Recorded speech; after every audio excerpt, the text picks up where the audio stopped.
The heavy iron lock of the subterranean cellar disengaged with a deafening, metallic crack that vibrated violently through the freezing stone floor beneath my bare feet. 100 days. It had been exactly 100 rotations of the earth since the Alpha King of the Northern Reaches had ordered his elite guards to drag me down into the absolute dark. 100 days since he chose the venomous, whispered political lies of his royal court over the desperate, bleeding bond of his fated mate.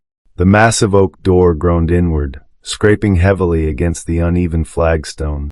Blinding, agonizing torchlight flooded the cramped, windowless cell, illuminating the thick layer of gray dust that had settled perfectly undisturbed over my pale shoulders and the hem of my ruined silk gown. He stepped over the threshold. Kalen, his towering, majestic frame practically suffocated the tiny space, radiating an overwhelming, suffocating heat that aggressively clashed with the absolute zero temperature of my own blood. I did not flinch from the sudden, stinging light. I did not scramble backward into the dark corner like a terrified prey animal. I sat perfectly still in the center of the damp floor, my spine impeccably straight, my hands folded delicately in my lap. I simply slowly opened my eyes. He froze completely. His heavy, armored boots ground to an abrupt, staggering halt against the stone. He had come down here expecting a chaotic, hysterical mess. He had braced his massive shoulders for the agonizing, pathetic sound of my pleading voice. He expected me to hurl myself at his knees, to scream until my vocal cords shredded into bloody ribbons, to beg him for mercy, to frantically swear my innocence regarding his poisoned sister, just as I had done in a tragic, forgotten past life that only I remembered. But there were no screams. There were no tears carving clean tracks through the dirt on my hollow cheeks. There was only a deafening, bottomless, suffocating silence. The overwhelming, intoxicating scent of rich cedar and sharp mountain wind that always preceded him violently flooded the cellar, aggressively hunting for my biological response. It hunted for the warm, sunlit amber and wild honey that used to hopelessly sweeten the air whenever he was near. It found absolutely nothing but empty air. The sovereign's void inside my chest had completely consumed my biological signature, turning my aura into sterile, ancient frost and freezing stone. I was a biological ghost staring back at him through hollow, unblinking eyes. Kalen inhaled a sharp, ragged, desperate breath, his broad chest shuddering violently beneath his heavy silver breastplate. The overwhelming sensory shock of my permanently missing scent hit his primal nervous system with the physical, catastrophic force of a swinging broadsword. His golden eyes, usually so chillingly calculating and ruthless, dilated with a sudden, manic terror as they frantically searched my blank, expressionless face for a single drop of recognizable humanity. He opened his mouth, his strong jaw trembling uncontrollably, his mind entirely incapable of processing the terrifying, empty shell I had become. Which country are you listening from? Comment below. The memory of the screaming always tasted like rusted iron and swallowed copper. It was not a distant, hazy nightmare. It was a visceral, bleeding phantom that lived permanently in the scarred tissue of my throat. In the past life, the life that only my fractured soul remembered, I had not sat in this freezing dark with my hands folded. I had thrown my fragile omega body against the heavy oak door until my collarbones fractured. I had beaten my bloody fists against the immovable wood until my knuckles were a raw, pulpy mess of exposed bone and shredded skin. I had screamed his name, Kalen. I had shrieked it into the suffocating darkness until the delicate, fragile strings of my vocal cords physically snapped. I remembered the exact, sickening moment they gave way. A violent, wet tearing sound vibrating deep in my windpipe, followed instantly by a massive, choking surge of hot arterial blood filling my mouth. I had choked on my own desperate, pathetic pleading. I had gagged on the absolute, undeniable truth of my innocence. I had not poisoned his sister. I had not touched the silver goblet of sweet wine that left the young princess writhing in agony on the great hall floor. But the royal court had pointed their manicured, jeweled fingers at the feral, Lowborn Omega, the Alpha King, had been cursed to mate. They had fabricated the evidence with flawless, lethal precision. And Kalen had believed them. He had stood on the raised dais, his magnificent dire wolf form vibrating beneath his skin with sheer, unadulterated homicidal rage. And he had looked at me not as a fated mate, but as a rabid, diseased animal that needed to be put down. I remembered his scent in that terrible, forgotten timeline. It was not the intoxicating, rich cedar that usually anchored my soul. It had mutated into the foul, suffocating stench of burnt ash and rotting pine. It was the scent of absolute disgust. I had tried to use the mind link, the ancient, biological bridge that connected an alpha to his omega. I had hurled the entire, blinding weight of my terrified soul against the heavy iron gates of his consciousness. I had projected pure, unfiltered truth. I had begged him to feel my innocence, but he had slammed the gates shut. He had deliberately, violently severed the tether, leaving me to drown in the psychic backlash. The pain of the severed link had been 1,000 times more lethal than the blood filling my lungs. It was a catastrophic, biological amputation. I had bled to death on this exact cellar floor, a discarded, voiceless thing, choking on the name of a man who had easily thrown me to the wolves of his court. That was the agonizing, pathetic death of my first life. But the moon goddess, in her infinite, cruel wisdom, had not let my soul rest in the earth. She had violently snapped me back into my physical body exactly 100 days ago. She had dropped me right back onto this damp stone floor, precisely 5 seconds after the heavy oak door had slammed shut, condemning me to the dark for the second time. I had tasted the phantom copper on my tongue. I had felt the ghost of the severed mind link burning in my chest. And in that terrifying, blinding moment of rebirth, a profound, irreversible revelation had settled into my marrow. My voice was utterly, completely worthless. My desperate, bleeding truth held absolutely no value in the face of his political arrogance. If my screams could not bridge the canyon between us, then I would give him the abyss. I had simply sat down. I had crossed my legs on the freezing flagstones. I had closed my eyes, and I had swallowed the key to my own vocal cord. The sovereign's void had not formed instantly. It was a slow, deliberate, biological glaciation.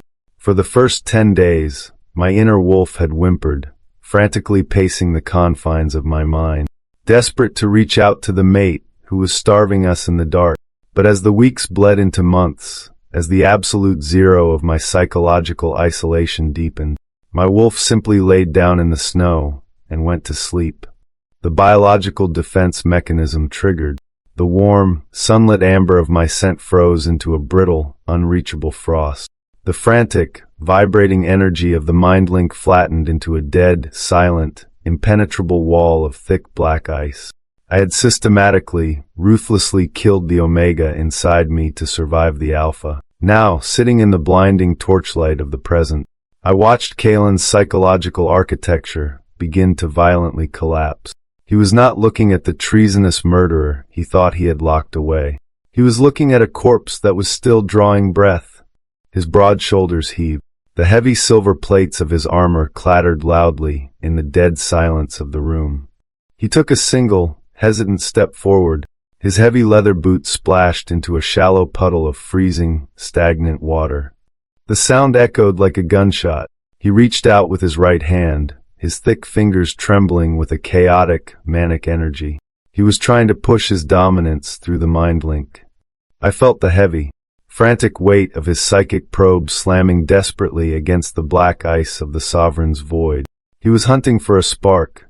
He was hunting for a tear, a flinch, a surge of hatred, a spike of fear. Anything, any microscopic biological proof that I was still his. The void absorbed his frantic assault and reflected back absolute, pristine nothingness. The psychological backlash struck him instantly. A sharp, breathless gasp tore through his throat as the sensory vacuum physically robbed the oxygen from his lungs. His massive chest collapsed inward. He dropped the heavy iron torch. It hit the damp stone with a dull, wet thud, the orange flames instantly hissing and sputtering against the moisture. The shadows in the cellar violently elongated, dancing across the sheer, unadulterated horror completely consuming his face. He fell heavily to his knees in the stagnant water, the filthy liquid soaking through his velvet breeches, and finally, agonizingly, his pale lips parted to break the 100 days of absolute silence. Omegas are biologically designed to be the emotional heartbeat of the pack. We are the soft, pliable earth that grounds the terrifying, destructive lightning of an alpha's rage. The heavy, dust-covered lore books kept strictly in the restricted sections of the Royal Library speak of unwavering submission, of the sweet, soothing scents of wild honey and sunlit amber rising naturally to calm the beast. They romantically describe the mind link as a beautiful, flowing river of shared consciousness. But the ancient texts deliberately omit the darkest, most terrifying chapter of our biological evolution, the sovereign's void. It is a cataclysmic, dormant failsafe, a defense mechanism buried deep within the oldest, most primal marrow of our genetics, designed to trigger only when the psychological torture inflicted by a mate completely exceeds the body's physical capacity to endure. The transition into the void is not a sudden, explosive moment of fiery defiance. It is a slow, agonizing biological glaciation. During the first 30 days in this lightless, freezing cellar, my inner wolf had clawed frantically at the impenetrable stone walls of my mind. She had wept openly. She had continuously, desperately projected the warm, rich scent of crushed amber toward the heavy oak door, begging her alpha to realize his catastrophic mistake. She had thrown her desperate love against the mind link, only to hit a wall of his deliberate, cruel silence. Kalen had ignored her weeping. He had starved her of his grounding cedar. So, my biology executed the only remaining option to survive the famine. It surgically severed the emotional tether. It took the vibrant, chaotic, violently beautiful mind link we shared and poured liquid nitrogen directly over the exposed nerve, freezing the mental bridge into a solid, impenetrable block of black ice.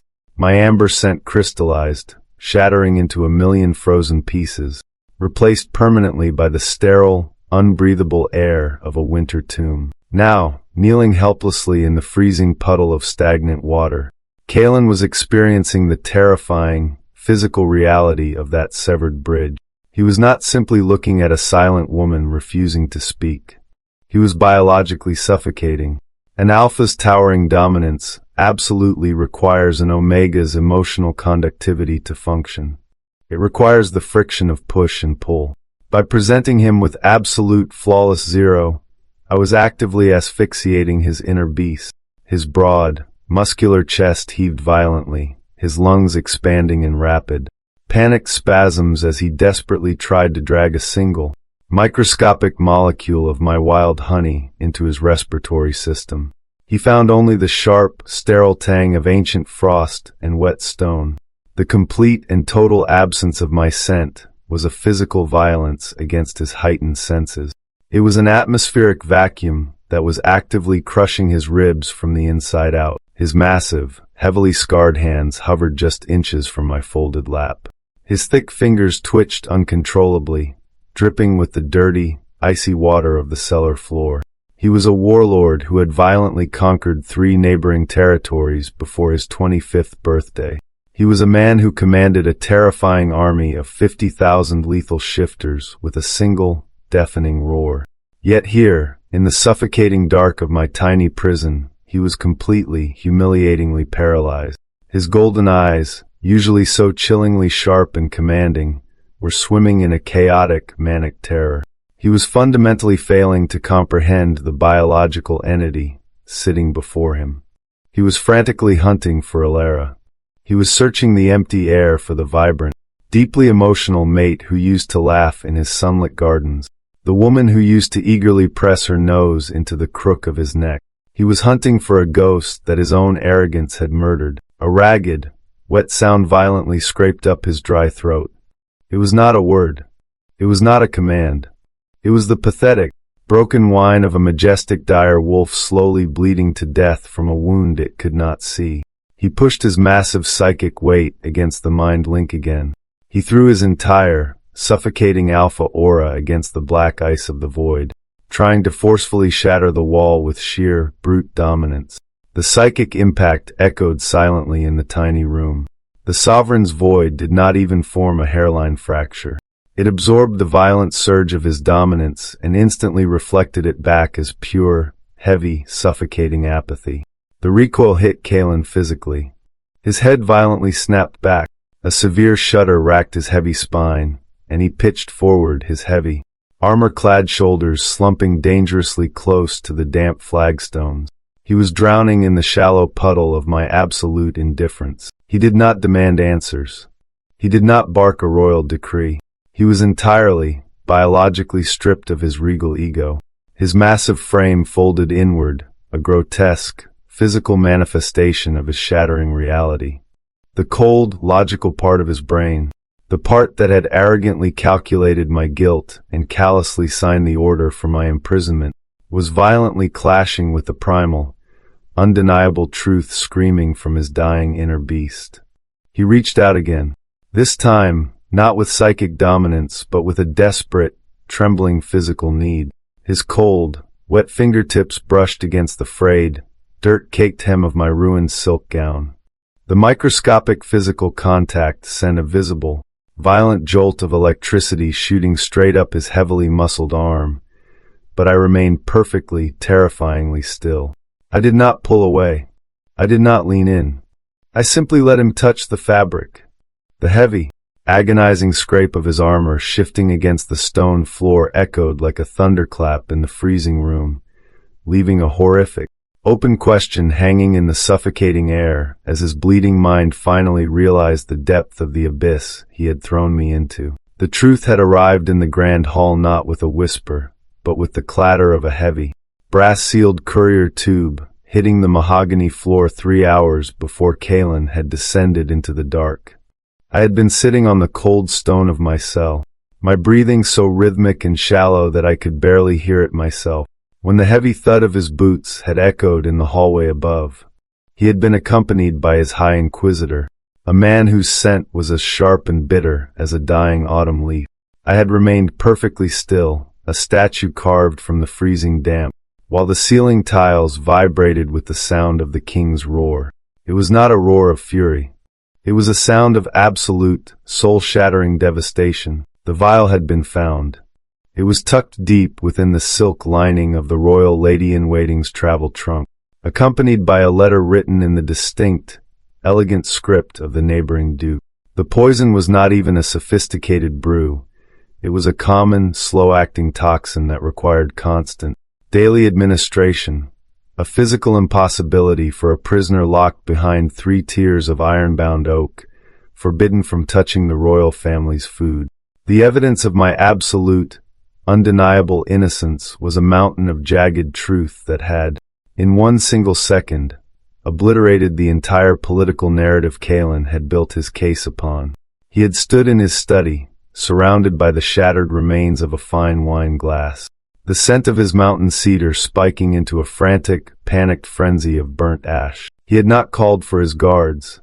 He had not summoned the court to apologize for the gross miscarriage of justice. He had simply run.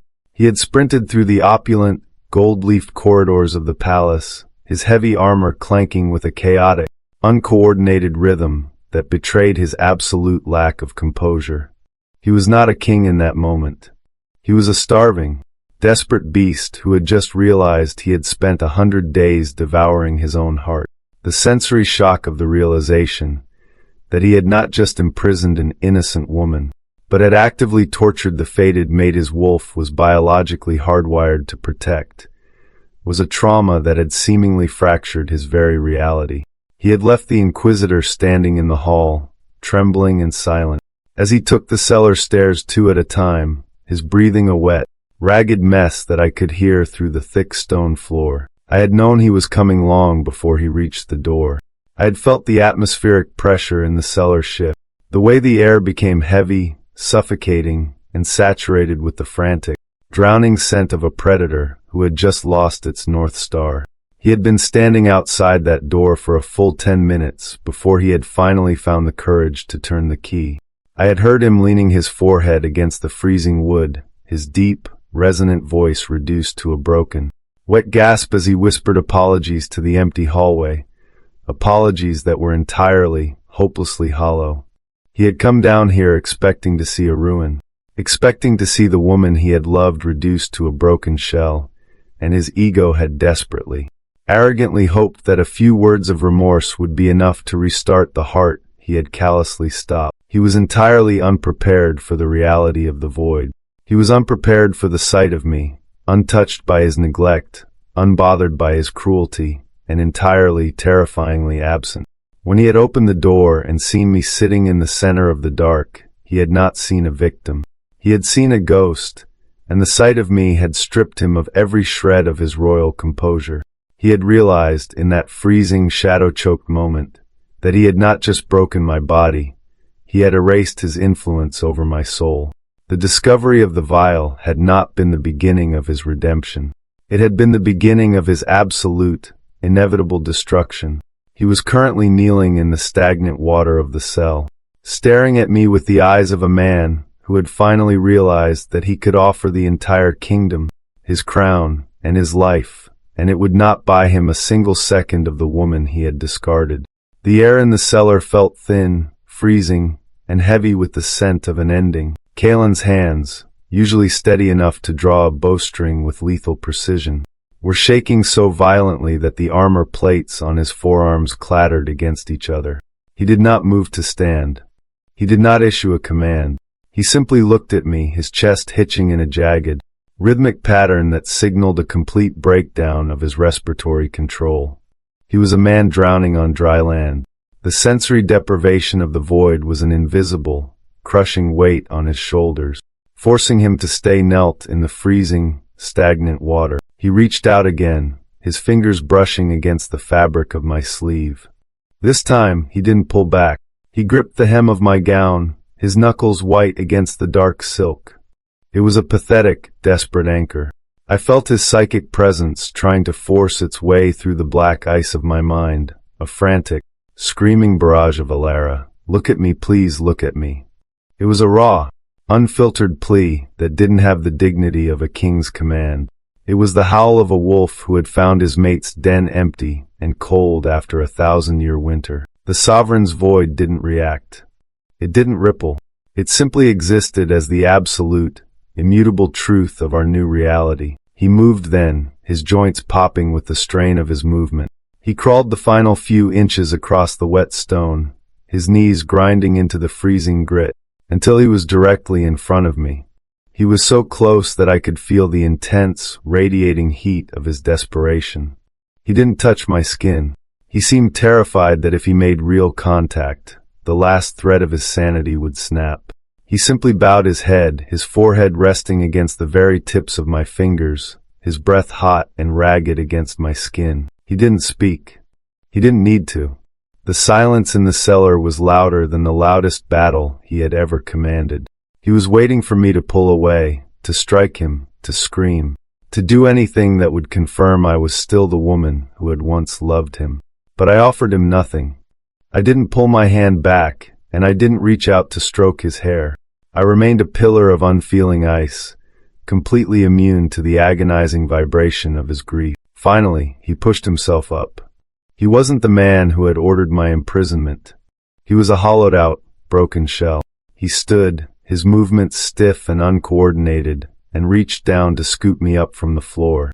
His arms were incredibly strong, yet he handled me with such agonizing, terrified gentleness that he might have been carrying a bundle of dry, brittle glass. I went limp in his hold, a ragdoll of absolute indifference. My body remained entirely passive, my heart rate slowing to a steady, rhythmic thud that had nothing to do with the man holding me. He carried me out of the cellar, his breathing ragged, his eyes fixed ahead as if he were afraid to look down at me.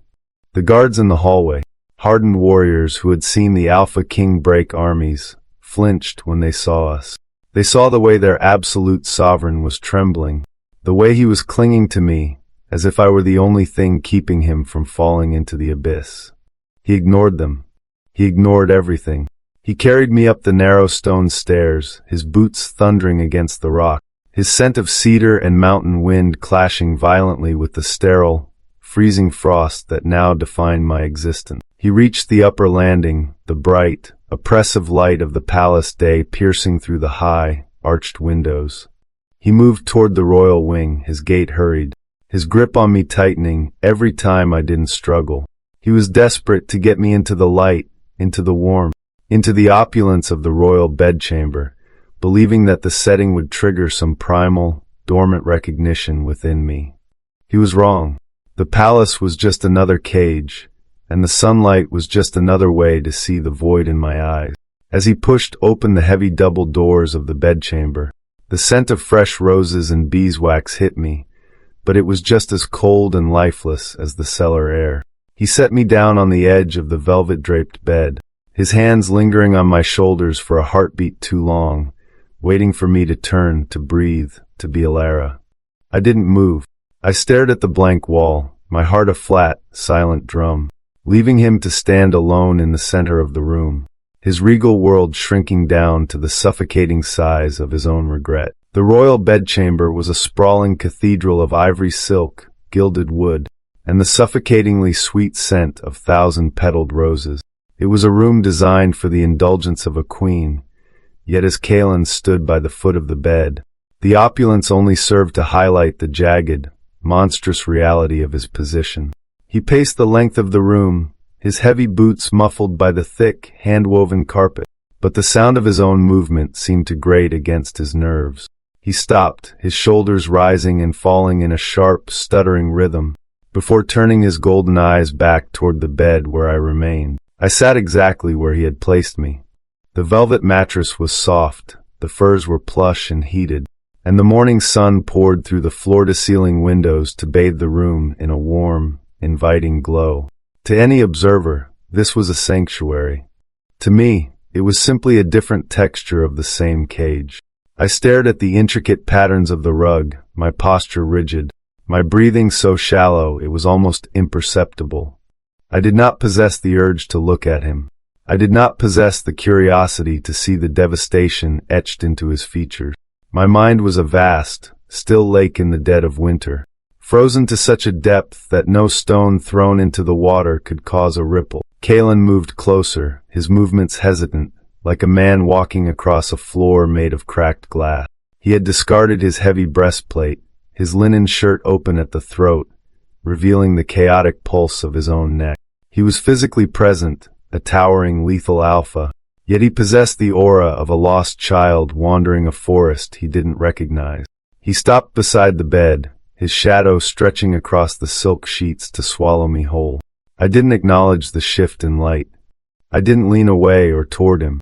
I simply existed, a void of silence in the center of his golden world. He reached out, his hand hovering in the air for a long, torturous second before he finally touched the edge of my arm. He expected a flinch. He expected the sharp, defensive spike of my scent. When I remained still, his fingers trembled, tracing the fabric of my sleeve as if he were trying to find a heartbeat beneath the cloth. His breath hitched, a wet, rattling sound that betrayed the biological agony he was currently enduring. The mind link between us, that ancient sacred tether, was a jagged, open wound in his psyche. He was pushing his consciousness against the black ice of the void, trying to force a connection.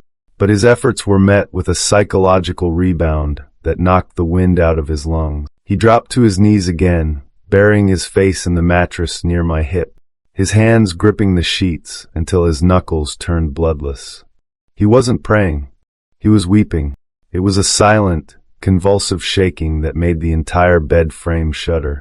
He was grieving the version of me that had existed before the cellar, the woman who had filled his rooms with laughter and his life with color. He was mourning a ghost that had been killed by his own hand. He looked up, his golden eyes raw and flooded with a desperate, manic light, his lips trembling as he tried to find the words to bridge the impossible distance I had created. He wanted to apologize, but he was a king who had never known the language of humility. He wanted to promise, but he was an alpha who had learned that his promises were lethal. I watched him from the corner of my eye, my expression entirely impassive. His grief did not touch me. It did not provoke a single, sympathetic beat of my heart. I was a mountain of stone watching a river rush past. The water might roar, but the rock remained entirely unchanged. He reached out to cover my hand with his palm burning against my cold skin. He held it with a crushing, desperate pressure, waiting for a twitch, a response, a sign that I was still in there somewhere. Welcome back to our channel. Today Mott V brought you a brand new and incredibly captivating story, sure to please you if we watch the whole video. This story is entirely fictional. The video was created using artificial intelligence AI and is designed to provide positive entertainment and educational value to viewers aged Muiba and up. Now let us continue exploring today's story. I gave him nothing. I sat as still as the statues in the garden, a monument to the damage he had done, leaving him to shatter against the impenetrable wall of my indifference until the sun began to dip below the horizon and the room was swallowed by the cold, biting shadows of the evening. The atmosphere within the bedchamber grew heavy, saturated with the frantic, ozone-thick scent of Kalen's internal disintegration. He had moved from weeping to a state of absolute, paralyzed shock. He sat on the floor beside the bed, his back against the velvet-covered frame, his head resting in his hand.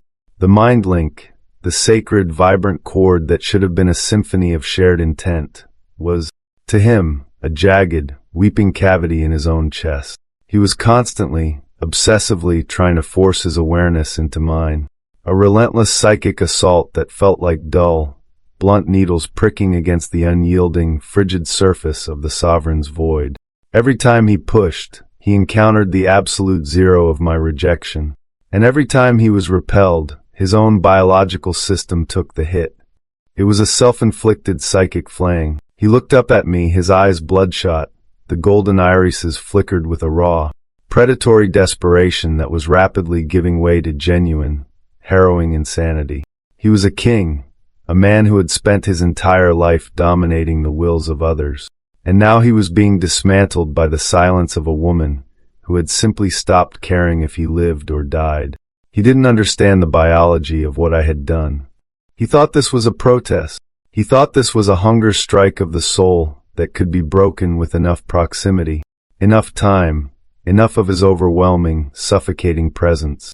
He didn't realize that I had moved past protest into a state of total clinical extinction. He pushed himself up from the floor, his movements jerky, the heavy leather of his trousers creaking in the silence. He stood directly over me, his shadow casting a shroud of darkness across my lap. He reached out, his thumb tracing the line of my jaw with a terrifying, agonizing delicacy. He was testing the waters of my stillness, checking for any flicker of a pulse, any sign that the Alara who had once loved him was trapped somewhere beneath the ice. I didn't look at him. I stared past his shoulder, my eyes fixed on the heavy velvet curtains, my breathing the same steady, metronomic pace of a heart that was strictly following the requirements of life and nothing more. His hand drifted down to the nape of my neck, his fingers pressing into the sensitive skin where his mark should have been.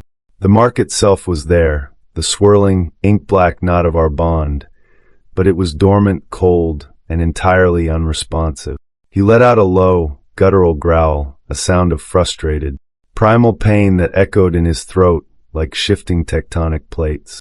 He tried to flood the tether with his scent, the rich, overwhelming cedar that he usually reserved for his most intimate moments, hoping the sheer, intoxicating weight of it would snap me back into the world of the living.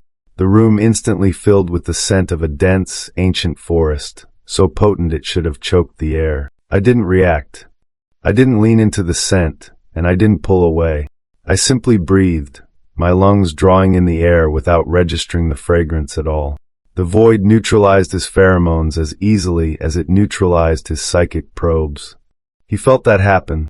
I saw the moment of realization flash across his face, a sudden, sharp, and ugly grimace of pure, unfiltered terror.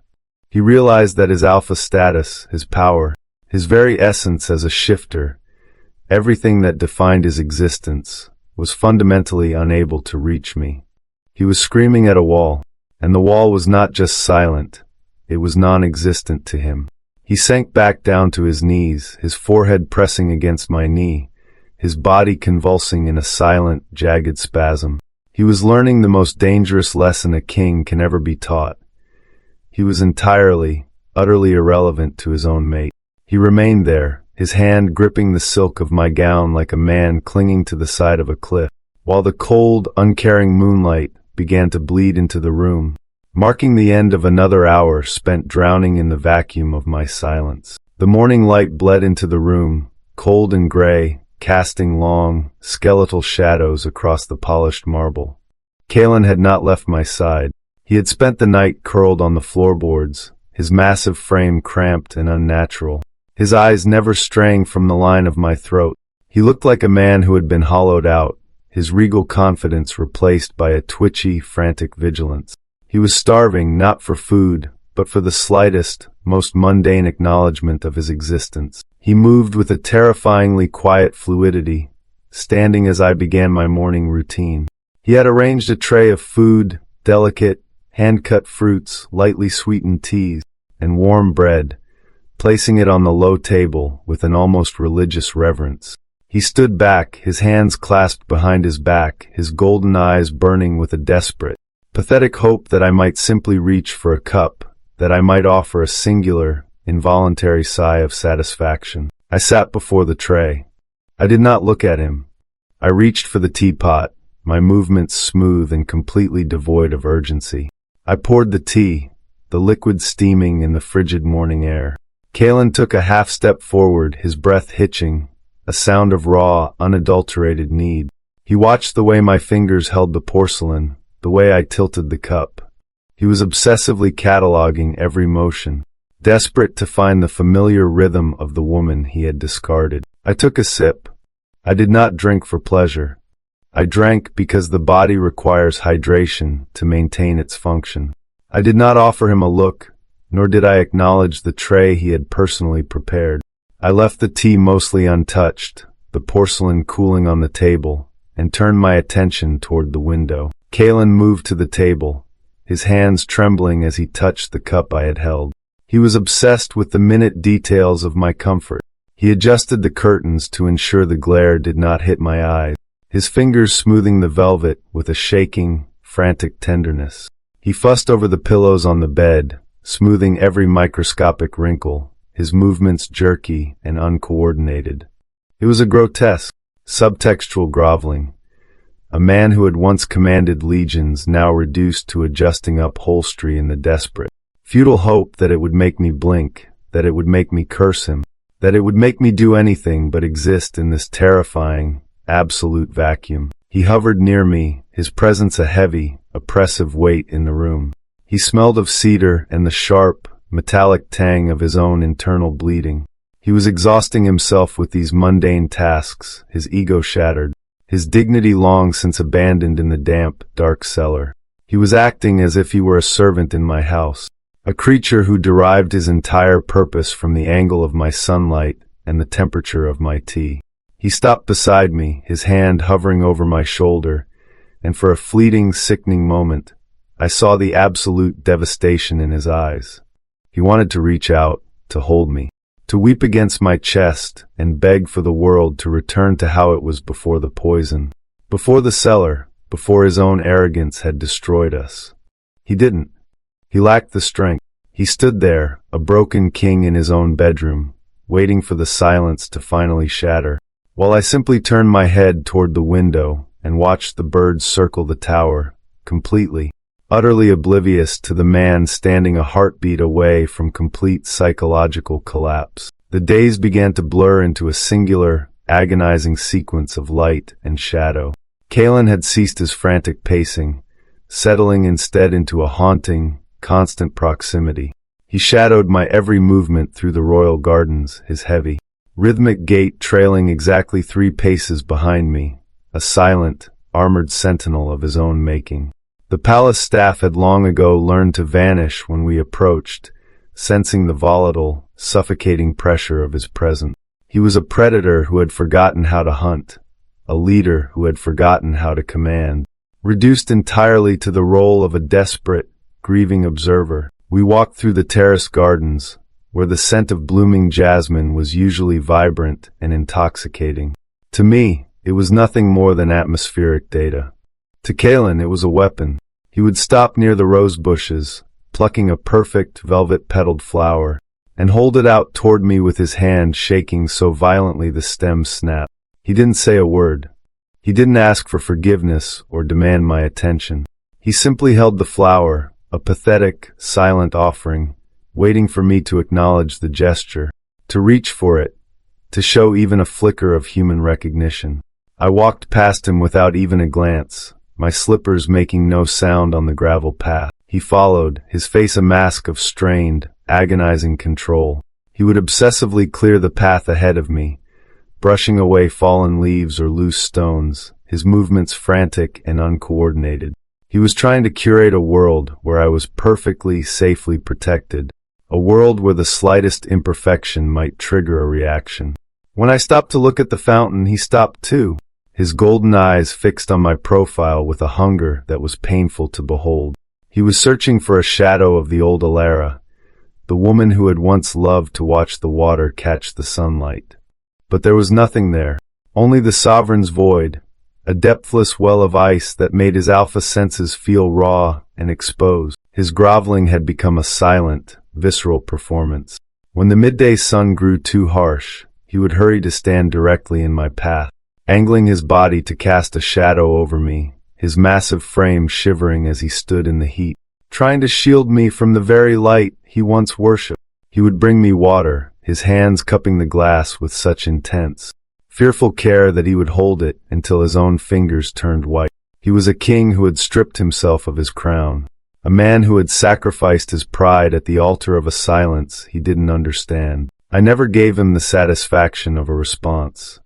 I never looked at him, never acknowledged his existence. I treated him as if he were a piece of the garden's architecture, a feature, an ornament, a shadow. This indifference was the most violent act I could perform, far more brutal than any scream or curse. I was teaching him that he was quite literally nothing to me. He was starving, his alpha essence fading, his spirit fraying at the edges, yet he continued to shadow me, his footsteps a rhythmic, agonizing heartbeat in the silence of my day, waiting for a crack in the ice that I had no intention of ever providing. The Royal Library was an expansive, suffocating maze of ancient parchment and dust, its high vaulted ceilings swallowed by shadows. I walked the aisles with a detached, clinical rhythm, my fingers trailing lightly over the leather-bound spines of books I had no intention of reading. Kalen was directly behind me. He had been there for hours, his presence a heavy, static weight that pressed against the back of my neck. The air around him tasted like ozone and dried blood, the scent of his mounting desperation turning the room into a pressure cooker. He stepped out from behind a shelf of archaic treaties, effectively blocking my path. He didn't tower over me in the way he once had. His posture was hunched, his shoulders bearing the invisible, crushing load of his own regret. He stood in my way, his golden eyes wide, frantic, and swimming with a raw, ugly hunger. He looked as though he hadn't slept in weeks. The skin beneath his eyes was bruised, his regal jawline covered in the rough, neglected stubble of a man who had forgotten the vanity of his crown. Move. I did not speak the word, but the silent, icy projection of my intent was a physical force that hit him square in the chest. He didn't move. He leaned in, his hands reaching out to grip the stone pillar beside me. He was trembling, the vibrations rolling through his entire frame, his chest heaving with every ragged, desperate breath. He didn't want the books. He didn't want the history of his ancestors. He wanted a reaction. He wanted me to slap him, to scream, to push him, to do anything that would acknowledge he was still alive. Say something, Alara. His voice was a ruined, gravelly wreck, a sound of absolute, soul-shattering defeat. Just curse me. Tell me I'm a monster. Tell me you hate me. Just. Please make a sound. He leaned closer, his face inches from mine, his eyes searching my own for a spark of the fire that used to define us. He found only the cold, unyielding expanse of the void. The sight of it, the total clinical absence of his reflection in my eyes, seemed to snap the final, fraying wire of his sanity. A low, guttural sob broke from his throat, a sound of such profound, agonizing loneliness that it should have shattered the room. He didn't reach for me. He didn't try to touch me. He suddenly swung his right hand. The fist clenched into a white-knuckled ball of pure self-loathing, and slammed it directly into the solid stone of the pillar. The sound was sickening. The heavy, meaty thud of his knuckles colliding with the rock was followed by the sharp, wet crunch of splintering bone. He didn't pull back. He slammed his hand into the pillar again. And again. The stone was unforgiving, jagged and brutal, and with every strike, his knuckles shattered, the skin splitting open to reveal the ruined, bloody mess beneath. He was weeping openly now, hot, heavy tears tracking through the grime on his face, his body shaking with the force of his own brutality. He was mutilating himself, breaking his own hand against the architecture of his kingdom, desperate to feel a pain that could, for a fleeting, beautiful second, drown out the agonizing, silent death of his soul. He slumped against the pillar, his ruined hand hanging limp, his blood splattering onto the floorboards in dark, heavy drops, his gaze fixed on my face with a terrifying, hollow hope as he waited for me to stop him. The library fell into a terrifying, vacuum-like silence, broken only by the rhythmic, wet dripping of Kalen's blood onto the dust-covered floorboards. His right hand was a ruin, the skin shredded, the knuckles turned into a grotesque, pulpy landscape of splintered bone and bruised flesh. He was gasping, his breath hitching in his throat, his golden eyes fixed on me with a desperate, pathetic intensity. He had destroyed himself to provoke a response, to tear through the glacial surface of my indifference and find the woman he had discarded. He shifted, his broken hand dangling at his side, leaving a trail of dark, viscous crimson across his own pristine trousers. He leaned toward me, his face a mask of sweat and agonizing hope. He truly believed he had done it. He believed that the violence of his self-destruction was the key, the final, desperate act of penance that would force my heart to beat for him again. I looked down, my gaze drifted slowly from his shattered, bleeding knuckles to the dark, spreading lake of blood pooling near my feet. The sight should have triggered a primal, biological panic. The scent of his fresh, rich blood, mixed with his pheromones, was a potent, intoxicating brew that should have flooded my senses and shattered the void. I stopped. I turned my head. For the first time in 103 days, I looked directly into his eyes. Kalen's breath completely stopped. His massive chest froze mid-heave, his eyes widening to the point of pain. He watched my expression, his entire existence hanging on the precipice of this singular moment. He saw the shift in my posture, the way my eyes finally landed on his ruined hand, and the air in his lungs seemed to rush out in a singular, jubilant sob of relief. He thought I was finally breaking. He thought the sight of his agony had bridged the gap, that the ice was finally, beautifully melting, and that in the next heartbeat I would reach out to him, that I would scream, that I would finally desperately forgive him. His lips parted, a tremor of pure, blinding hope radiating from his soul. He reached his uninjured left hand toward me, his fingers trembling with the absolute conviction that this was the end of the exile.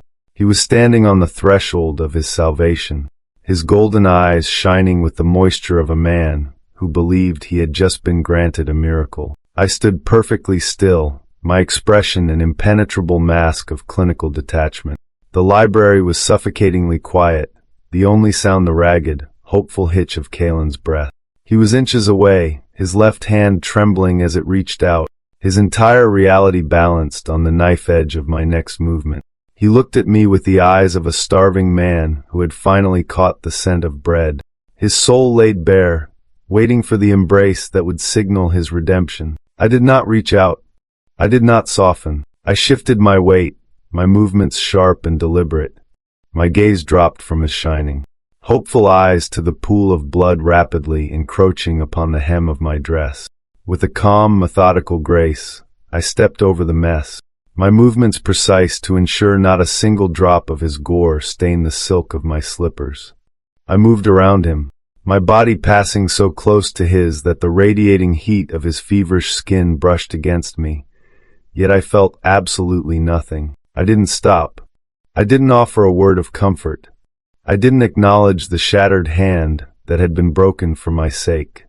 I simply walked toward the library doors, my footsteps echoing against the floorboards with a steady, haunting rhythm. Behind me, the sound of the hope draining out of the room was almost physical. Kalen didn't move. He stood frozen, his hands still suspended in the empty air where I had been a second before. The light in his golden eyes died a slow, agonizing death, replaced by a dull, glassy shock. He had offered me his own flesh, his own bones, his very sanity, and I had treated it as a minor inconvenience, a puddle of mud to be stepped over. I reached the heavy oak doors, the massive iron handles cold beneath my palms. I didn't look back. I didn't need to. I could feel the psychic collapse behind me, the sound of his entire world finally, irreversibly caving in. He let out a low, breathless moan, the sound of a beast finally realizing it was truly alone in the dark. As I pushed the doors open and stepped into the corridor, I felt the last, frantic flicker of his mind-link attempt to touch me, only to be swallowed whole by the vast, silent void of my own making. He remained in the library, a broken, bleeding monument to his own failure, as I walked away into the shadows, leaving him to finally understand that there was no redemption waiting for him at the end of his path. The peace of the palace was a brittle, fragile thing, and it shattered in the dead of night. It began with the distant, frantic barking of the guard dogs, followed by the heavy, rhythmic thud of armored boots storming the inner courtyards. I remained in the bedchamber, my back to the door, listening to the screams of servants and the clash of steel against steel. The high-ranking lords of the council, the same men who had whispered the lies that condemned me, had finally made their move. They had launched a coup, intending to seize the throne while the Alpha King was distracted by his own psychological ruin. The door to the bedchamber exploded inward, splintering into 1,000 jagged shards of oak and iron. 3 soldiers, their faces hidden behind black iron visors, charged into the room. Their scents were foul, greasy, metallic, and reeking of treasonous ambition.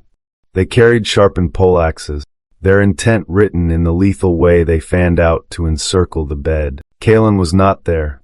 He had been wandering the dark halls of the lower barrack, his mind shattered and his hands still wrapped in blood-soaked, makeshift bandages. I stood in the center of the room. The sovereign's void did not react with fear. It did not spike with the adrenaline of a prey animal.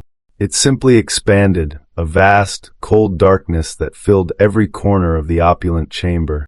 The soldiers stopped, their heavy weapons wavering. They had been told the Alpha King was weak, but they had not been told about the ghost of his mate. They smelled the ozone and the frost, and their primal instincts stalled, a sudden, inexplicable dread prickling at the back of their necks. The leader of the group lunged, his poleaxe arcing through the air with a whistling, lethal speed. I didn't dodge. I didn't scream. I simply closed my eyes, and I let the void reach out. The darkness inside me poured into the room, not as magic, but as a biological command of absolute stillness. The soldier's momentum died midair. He stumbled, his sword clattering to the marble, his eyes rolling back in his head as his own nervous system buckled under the sudden, absolute silence I projected. He fell to his knees, his hands clawing at his throat, gasping for air that felt as thin and frigid as the vacuum of space. The other 2 soldiers hesitated, their faces pale behind their masks. They were trained to fight beasts, to face the fire of an alpha, but they had no defense against the freezing, absolute nothingness of an omega who had stopped fearing death. I walked toward them, my steps silent, my expression devoid of anything resembling humanity. They backed away, their weapons clattering as they stumbled over the wreckage of the door, terrified by the sight of a woman who felt like a grave. Outside, the castle was descending into chaos, but here, in the center of the storm, the silence was absolute, a growing, hungry darkness that was rapidly consuming the palace, protecting the only thing it cared about, the void itself. The palace was a frantic, discordant symphony of steel and shadow. Outside my door, the coup was a disorganized, blood-drenched riot of opportunistic men, their scents a nauseating cocktail of greed and cowardice. They were hunting for the crown. unaware that the king they sought was already dead inside his own head. I did not move from the center of the chamber. I let the sovereign's void pulse outward. It was not a weapon of force, but a parasite of sensory perception. I projected the absolute zero of my own psyche into the air, dampening the room's ambient noise and erasing the biological markers of the occupants. The soldiers in the hallway, poised to storm my threshold, suddenly slowed. They faltered, their eyes unfocused as the cold, antiseptic silence I broadcasted scrambled their primal instincts. They couldn't smell me. They couldn't sense the heartbeat of a target. To them, the room had become a tomb, an empty, freezing space that offered no glory, only a sudden, crushing sense of existential dread. They turned away, retreating into the chaos, terrified by a threat they could not name or locate. Down in the corridor, I heard the roar, not a king's command, but a feral, broken sound.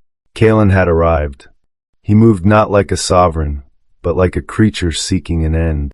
He was still wearing his blood-stained tunics, his right hand a ruined, festering mess, his left hand gripping a heavy, notched broadsword he had scavenged from a fallen guard. He was fighting with a reckless, suicidal intensity, throwing his broken body against the lines of traitors. He wasn't protecting the throne. He wasn't defending the borders of the kingdom.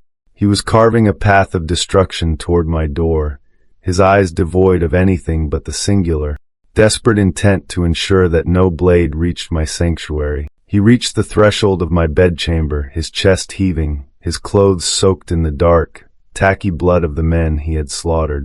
He looked like a nightmare, a ghost of the king he used to be. He caught sight of me standing in the center of the room, unscathed, untouched, and utterly indifferent to the carnage he had wrought. He didn't come inside. He didn't expect to be invited. He simply planted his feet in the doorway, his massive frame blocking the entrance, his broadsword held low. He looked at me, a brief, fleeting glance that held no demand, only a terrifying, total submission. He was ready to die right there in the entryway, a silent, blood-soaked barrier against the entire world. A group of the coup's elite guards, realizing the king was exposed and vulnerable, rushed the landing. Kalen met them with a roar that shook the very foundation of the tower. He threw himself into the fray, his movements erratic, painful, and profoundly lethal. He fought with the strength of a man who no longer valued his own heart. He was an alpha in the final stages of his own undoing, using his broken hand to block strikes and his remaining strength to end lives. His focus never wavering from the line of the door. He was bleeding heavily, his vitality draining into the stone, yet he was faster, stronger, and more terrifying than he had ever been in his life. He was a sentinel of the void, a monster protecting a ghost, and as the last of the attackers fell, he stumbled, his knees hitting the floor, his head bowed, his breath a wet, rattling whistle that mirrored the absolute stillness of my soul. The grand hall of the palace was a cavern of echoes, stripped of its gold leaf opulence by the lingering stench of iron and wet, metallic blood. The floor was strewn with the wreckage of the coup, a mosaic of broken steel and fallen traitors. The surviving lords of the council were huddled in the shadows of the high pillars, their faces white, their hands trembling as they watched the king return to the light. Kalen knelt in the center of the hall. He was no longer the imposing figure who had once held the continent in his palm. He was a ruin.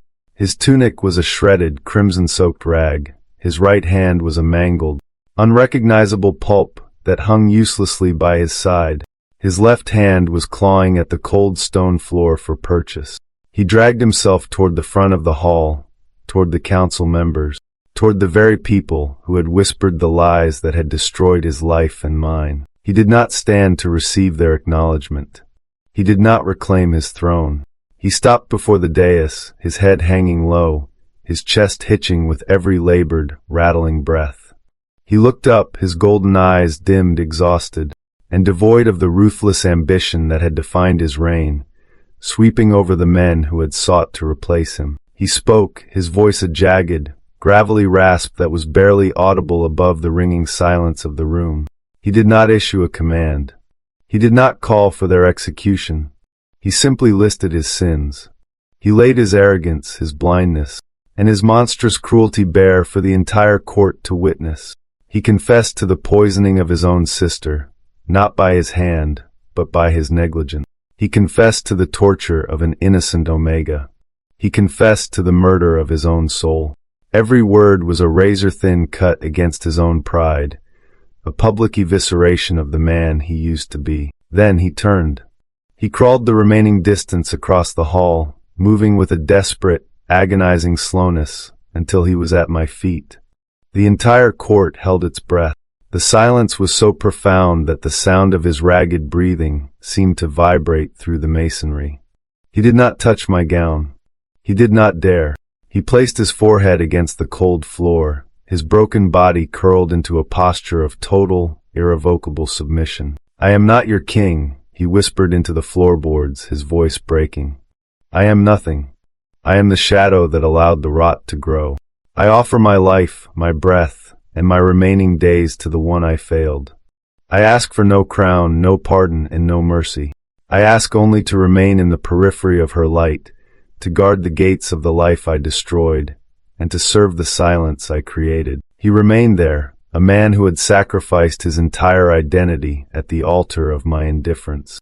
He was no longer a threat, no longer a ruler, no longer an alpha. He was a broken instrument, a weapon that had voluntarily surrendered its edge, waiting for a command I had no intention of giving.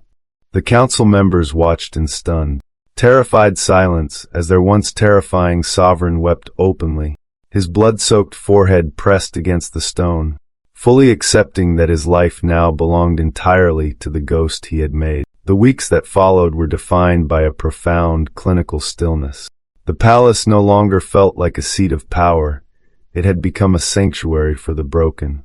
Kalen had not returned to the throne room.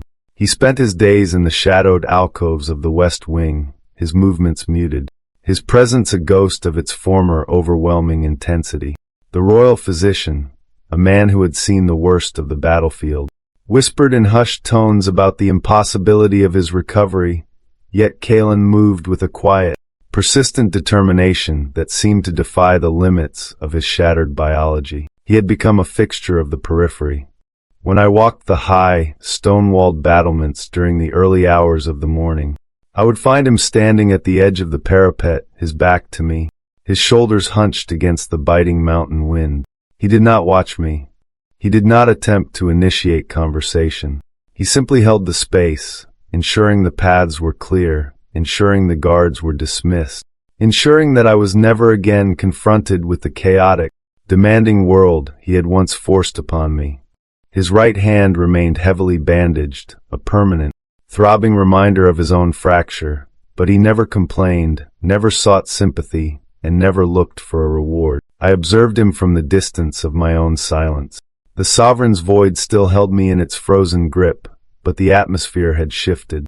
The jagged, suffocating terror of his presence had smoothed into a steady, rhythmic pattern. He was no longer a predator hunting my soul.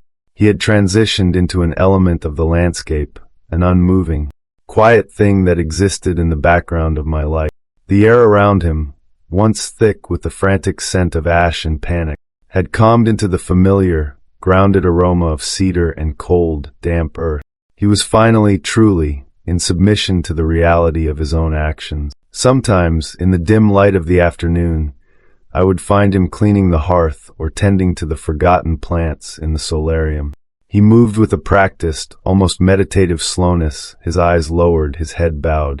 He had learned the language of the servant, a vocabulary of small, invisible gestures that required no words and demanded no acknowledgement. He would bring me a cup of water, set it on the mahogany table with a soft, careful click, and then retreat before I could even turn my head. He had accepted that his proximity was a privilege he had not earned, a grace that could be revoked at any moment. He was no longer trying to force the ice to melt. He was simply existing within the cold, waiting, in his own wordless way, for a warmth that he no longer believed he had the right to request. The silence between us was no longer a war.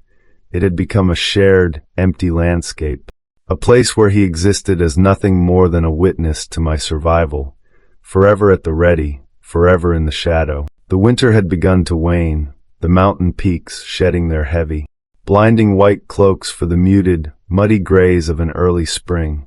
The palace was quiet, a stillness that had transitioned from the suffocating pressure of a tomb to something more akin to the breathless anticipation of a forest before the thaw. Kalen was kneeling by the wide, arched fireplace in the library, his movements slow and deliberate as he fed fresh logs into the hungry, dancing flames. The light of the fire caught the sharp, jagged line of the scar tissue on his right hand, a permanent record of the night his world had shattered. He was changed. The reckless, arrogant fire that had once fueled his every action had been replaced by a grounded, almost mournful tranquility. He was a man who had been dismantled and painstakingly reassembled in the shadow of his own failures. I stood by the tall, narrow window, watching the pale, watery sunlight struggle to penetrate the clouds. I had been there for a long time, my gaze fixed on the distant, frozen woods. I heard the soft, rhythmic scrape of his boots against the stone floor as he finished his task and moved to stand, his posture cautious, respectful of the space I occupied. He did not turn to look at me. He simply stood, a dark silhouette against the warmth of the hearth, waiting. The air between us was no longer the freezing, psychic vacuum that had defined our months of isolation. It was a thin, cool current, the air of a morning that had not yet decided if it would be bright or overcast. I turned away from the window. My movements were slow, my heart rate steady, the sovereign's void still resting like a calm, deep sea in the center of my chest. I walked toward him, my slippers silent on the rug. Kalen stiffened, his breath hitching, a sound that was less of a plea and more of a reflexive recognition. He did not look at me directly. He kept his eyes lowered, his gaze fixed on the floor, his body braced in a posture of complete, vulnerable attendance. I stopped before him. For the first time, I felt the space between us as a tangible, physical entity, a bridge that had been charred to nothing and was now, tentatively, beginning to take form again. I reached out. My hand, cool and steady, moved toward the ruined landscape of his right hand. I didn't reach for his throat, or his chest, or the mark on his neck. I reached for the scar, the physical evidence of his brokenness. My fingers brushed against the rough, uneven skin of his knuckles. Kalen's entire frame trembled, a violent, sudden jolt that surged through his muscles before he forced himself to go still. His eyes squeezing shut, his teeth clenching as he fought back a deluge of raw, suffocating emotion. He did not pull away. He did not grab my hand to force a connection. He simply exhaled a long, shuddering breath that seemed to carry the weight of everything he had lost, and stood there, anchored by the simple, fragile contact, his body shaking with the profound, terrifying grace of being recognized once again. The thaw was not an event, but a slow, decades-long erosion of the ice. Years had bled into one another, softening the jagged edges of the palace and the people who dwelled within its walls. The memory of the cellar was no longer a fresh, festering wound, but a faded scar, part of the foundation, a reminder of the abyss we had once inhabited together. We walked the gardens in the cool, crisp air of a dying autumn. The palace was no longer a cage. It was a home, rebuilt on the ashes of his ego and the resilience of my silence. Kalen walked beside me, his steps synchronized with mine, his presence no longer an intrusion but a steady, grounding tether. The mark on his neck was still there, the ink-black knot of our bond, but it no longer glowed with the desperate, demanding heat of his alpha nature. It was dormant, a quiet promise kept in the marrow of our bones. He did not lead. He did not rule with a fist. He served as the silent, vigilant guardian of the peace we had constructed from the wreckage of his reign. His right hand was forever stiff, his grip forever hampered by the bones he had shattered in the library, but he moved with a calm, deliberate strength that commanded more respect than his crown ever had. He was a king in name, but in the truth of our life, he was simply the man who had learned the hard, brutal language of devotion. Our daughter played near the fountain, her laughter a bright, vibrant sound that cut through the crisp afternoon air. She was the unexpected legacy of our healing, A child who knew nothing of the darkness of the cellar or the cold, clinical distance of the void. She was the bridge we had not known we were building, her existence the final, irrefutable proof that the silence had been broken. Kalen watched her with a softened, wonder-filled gaze, his own fears and regrets long ago tempered by the grace of time. I looked at him then, really looked at him, and for the first time, I did not see the alpha who had destroyed me, nor the broken man who had groveled at my feet. I saw a man who had survived his own demon. The sovereign's void had long since settled into a dormant, protective layer in my consciousness, a quiet strength that had allowed us to survive the impossible. I reached out and took his hand, the one that had been broken for me, and felt the steady, unremarkable thud of his pulse against my skin. There were no grand declarations, no sweeping apologies left to be made. There was only the quiet, unrelenting weight of the life we had chosen to keep. We were two ghosts who had found a way to haunt the same house. And in the space between the quiet and the dawn, we had finally, quietly become whole. Her story has come to an end. Please like, subscribe, and comment your thoughts.